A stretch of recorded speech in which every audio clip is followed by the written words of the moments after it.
Hi, and welcome to your trust funding process. We will have gone through with you the overview of trust funding. You should have your trust funding toolkit right now, but I thought it would be helpful to record some of our typical instructions related to funding so that you have this to view as you're going through the process. Again, funding, this will be for anyone who chose the trust plan. If you recall from when we were designing, you had the option of a family plan, which is a will, the trust plan, which is a living trust when you do the funding, and then the wealth plan where we're doing as much of the funding as we can for you. Funding, there's a reason we charge $2,000 for it. It's paperwork. It's something you are entirely capable of doing, and we're here to guide you. It is also a pain it's a pain. There's nothing straightforward entirely about it. Again, we're here for guidance, and you have the resources and tools you need. And this is one piece of that puzzle. And we are also here if you need help. We can quote you on whatever is left and potentially take that over for you if you decide that you actually want to upgrade to the wealth plan. All right, so what is funding? You have a living trust, right? So that's your agreement. The living trust is an entity. It's not an entity for the IRS, meaning it doesn't have to, it's a grantor trust. It doesn't have to file its own tax return. However, it is an entity that can own your assets. And you want it to own assets so that they avoid probate. That's how to make it work. There are many people, now that you have a trust, you will probably learn that a lot of your friends or relatives also have a trust possibly. And you may find that they have not transferred assets into their trust. There are plenty of attorneys out there who will create a trust and either not help you fund or believe that you might as well wait until you're older. I am of the belief that the whole reason to plan is because we don't know when you're going to pass. So let's have it actually work and move assets into the trust. So trust is an entity, must own your assets in order for them to avoid probate. There are some assets that either don't have to be owned by the trust or you might want to not worry about now, like vehicles, unless you own over a certain threshold. Our recommendation on vehicles is that they're not owned by the trust. If you want the trust to own your vehicles, talk to us. It's definitely something you can do, but we have a few reasons that we typically recommend not to. But other large assets will need to be titled by the trust, and then there's some other pieces like with homeowners insurance. So you have in your funding toolkit, the most important document is your family wealth inventory. That's the spreadsheet that you've seen. It's going to look different as of the date of signing. On the left-hand side in red will be instructions for what to do next. At the top of your family wealth inventory, if you own real property in Alaska, it will probably say sign the deed. That's something we probably will have done at your signing meeting. If you have property out of state, then we are probably working with another attorney if we've already talked about that with you. If we don't know about it, certainly let us know.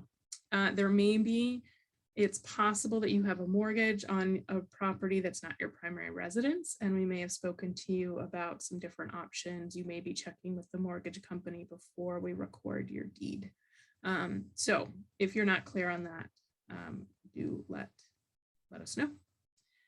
And otherwise, follow. So the best guide based on your personal situation is going to be that inventory left on the, you can use that as a checklist and follow those red instructions on the left-hand side. In your funding toolkit, you are also going to have an overview of funding instructions. That is going to be helpful for someone, we all learn differently, right? So someone that wants that big picture overview, that's going to be helpful for them. At the front of that document, we also have kind of a checklist for what to do that can be helpful to watch or monitor. So one piece of that, for example, is every asset that you now move in to be owned by the trust, or if you're changing beneficiary designations, we want to see confirmation that's twofold. First, I want to know what's been done so that we can mark you as 100% funded and help you follow through, move through the process. And then the reason we actually want to see instead of taking your word for it is make sure it reads correctly, right? I know we provide instructions, but that's just an extra overview step that we offer. And then also to make sure that it was actually done. So I have heard plenty of stories where someone submits paperwork to a bank and it doesn't make it to the person that it should make it to, and then someone dies and that asset actually was never transferred into the trust, right? So a little more work now to make sure that it all will work the way you want, again, later. Okay, so that's kind of big picture overview. One other big picture piece is the name of your trust. You'll have, with the funding toolkit, you have the trust ID card that has your name as trustee, the name of the trust, the date, and then it says, successors thereto or something. There are some institutions where you can have that full name listed as owner of an asset. There are some other places where it'll be set up for a trust and it's going to ask the trustees, the date, and the name. Those are the three most important pieces. I like the language of, the successors and any amendments as well, but that's not a required part of naming the trust. All right, so bank accounts. I'm just going to go through some assets and some generalizations to help along with that inventory. So bank accounts ideally will be owned by the trust. However, there are some bank accounts that make that a pain. For example, Alaska USA will require that you open a new account in the name of the trust. All of the checks have to have the trust name on them. That there are some people that are fine with that. They go ahead and open a trust account, do new checks. It's the cleanest that way. But you can also name the trust as the beneficiary quite easily. So if you have an Alaska USA account, we probably have that form for you in the toolkit, and you can name your trust as beneficiary or spouse, and then trust if you are married or in a relationship and have separate accounts. Actually, you should just name the trust first, not probably your spouse, and I can tell you why. So if you have the pay on death beneficiary to the trust, that means upon death, the bank could write a check for the amount in the account to a trust account. The only downside of doing it that way is that one advantage of your trust is your successor trustee should be able to manage the assets in the trust upon incapacity. If it's pay on death, that won't happen. Your power of attorney should be able to manage that account. It's just a little less seamless.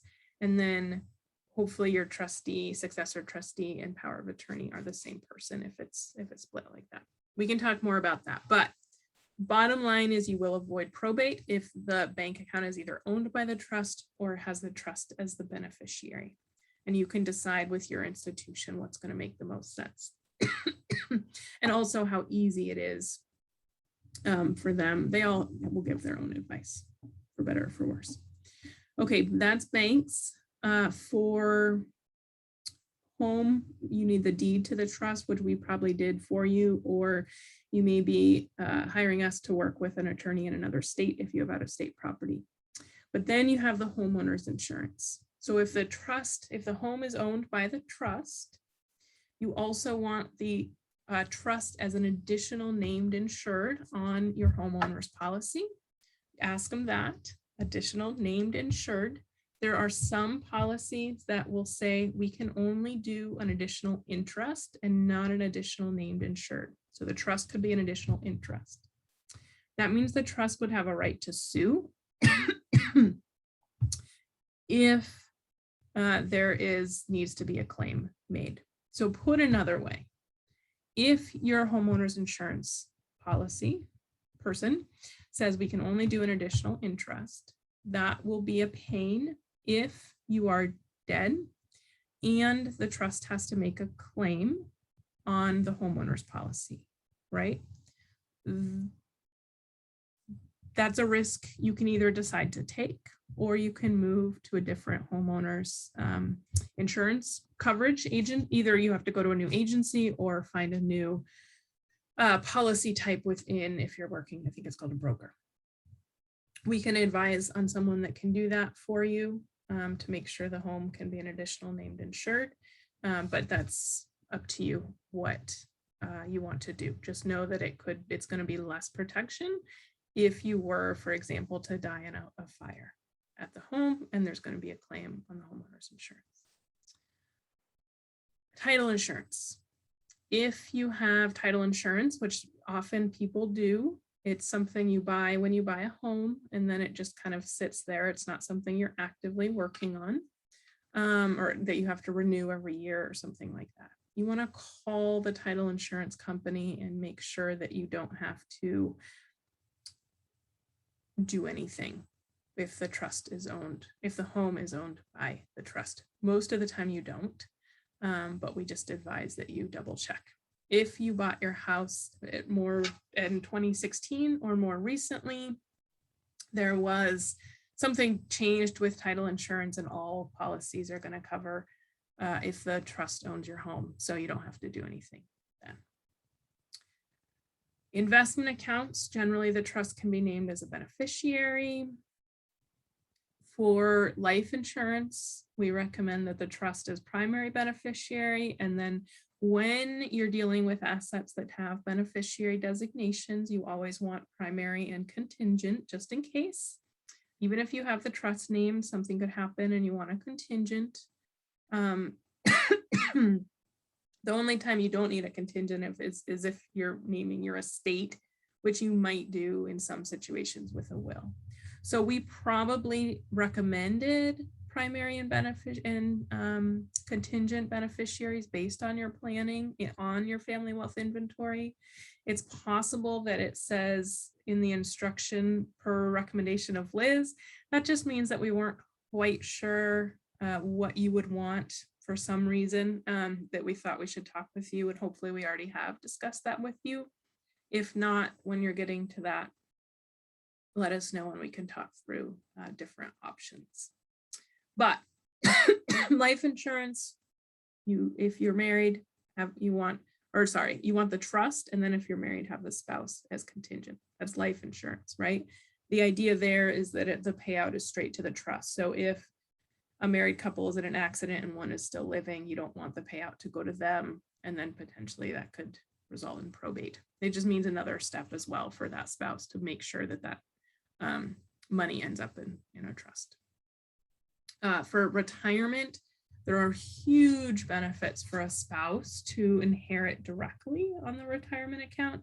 So we always are going to recommend the spouse if you're married, and then the trust as contingent.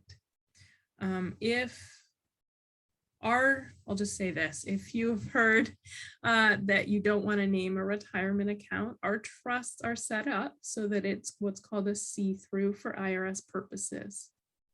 That gets more complicated, but if you have a financial advisor involved in your planning, that's awesome. And if they say don't name a trust, ask them to call me or let me know, and I'm happy to talk with them about how our trusts are set up so that it can be advantageous to name. I like naming the trusts instead of just the children, and certainly depending on what you have set up in terms of how assets will go to your children, it may be essential to name the trust, but we can talk more about that. And I do have some clients that still want to name someone directly, and that's fine. I just want to talk to you about that, so you're making an eyes wide open decision on what you want to do. All right, I think I've covered the bulk of assets. If you have a business, that's more complicated, and hopefully we're already working with you on that. If you have some other types of investments, bonds, we will have directed you on that, or let us know. And if you have a valuable boat, we probably recommend you put that in the trust. That's more complicated. We can work with you on that. Well, I'm still learning about that because there's different registrations. All right. Funding 101. Good luck. One piece at a time. Ideally, you will get through your funding by your binder delivery meeting or very close. Send us confirmations a few days or a week before that meeting. And keep at it. Call us with questions, myself, Alex. And if you want help, we can fill out the paperwork for you. I know that sounds like, I know it's just paperwork, but I also know that if you don't get it done, then your plan is not going to work. So if you decide you want to move to a different plan, don't hesitate to let us know. Let us help you with it so that your plan works how you want. You took a lot to set it up, so we want to make sure to follow through. All right. Best wishes. See you soon.